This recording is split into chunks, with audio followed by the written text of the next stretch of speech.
मित्रों नमस्कार। मैं हूं आपका दोस्त डॉक्टर अनिल अग्रवाल। अभी कुछ समय से हम रोज़ कोरोना के विषय के अंदर ही बात कर रहे थे, तो आज मैंने सोचा कि कुछ नया करना चाहिए। ज़रा एक ही चीज़ के ऊपर जो हम चल रहे हैं उससे थोड़ा हटकर भी करना चाहिए।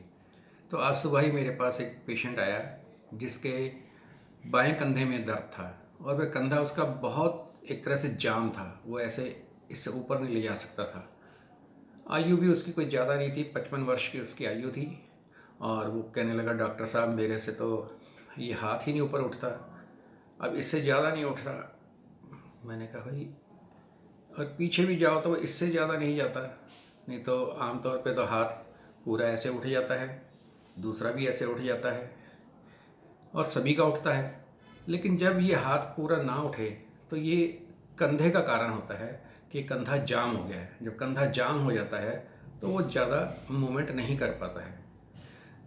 एक्चुअल में है क्या कि इस कंधे के अंदर, दोनों ही कंधों के अंदर ये 3 हड्डियाँ होती हैं। एक इसको हम जिसको पीछे वाली को स्कैपुला बोलते हैं, इसको हम ये अपर लिम्ब बोलते हैं, जिसके अंदर इसकी हड्डी को बोलते हैं ह्यूमरस, और एक ही आगे जो क्लेविकल होती है। इन तीनों हड्डियों के मिलने से एक सॉकेट जैसा बन जाता है और इसके ऊपर कनेक्टिव टिश्यू टेंडन्स लगे होते हैं और उसके बीच में ये बाजू हमारी घूमती है।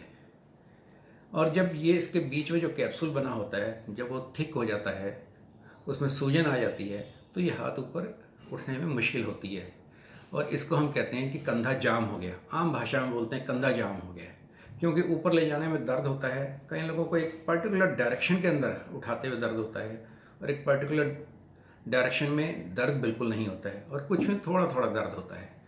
तो इसी को हम बोलते हैं कि यह फ्रोजन शोल्डर है।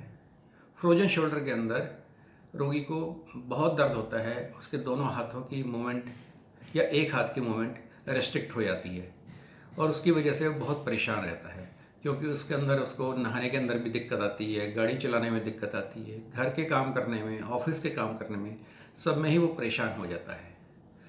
लेकिन कारण क्या है कि ये ऐसा हो जाता है? सबसे बड़ा कारण है डायबिटीज़। जिन लोगों को डायबिटीज़ होती है उनको अपने कंधों का खास तौर पर ध्यान रखना चाहिए, कंधे की एक्सरसाइज करनी चाहिए, क्योंकि डायबिटीज़ वाले पेशेंट्स को कंधा जाम होने की शिकायत आमतौर पर हो जाती है। वैसे दर्द अन्य कारण से भी होता है, मान लो किसी का हार्ट का ऑपरेशन हुआ है या कोई और इस तरह का उसको बीमारी थी जिसके अंदर उसको लेटना पड़ गया, हाथों की मूवमेंट रुक गई, तो उसकी वजह से भी कंधा जाम हो जाता है, जिसे हम फ्रोजन शोल्डर बोलते हैं। तो इस तरह से इस बीमारी को ठीक कैसे किया जाए, प्रश्न तो यही आता है असली।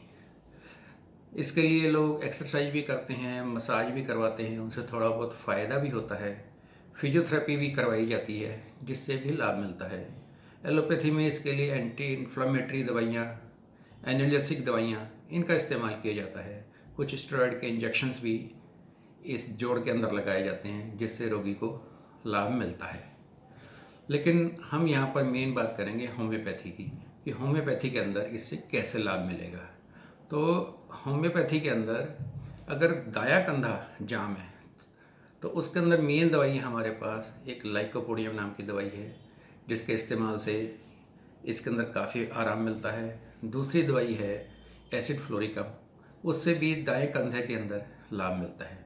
अगर बाएं कंधे के अंदर रोग है तो उसके लिए इंडिगो नाम की एक दवाई है। दूसरी दवाई रस्टॉक्स, ये बाएं कंधे के अंदर बहुत ज़्यादा काम आती है और इन 4 दवाइयों से काफ़ी लोग ठीक हो जाते हैं। और एक और दवाई है जिसे हम बोलते हैं कैलकेरिया सल्फ।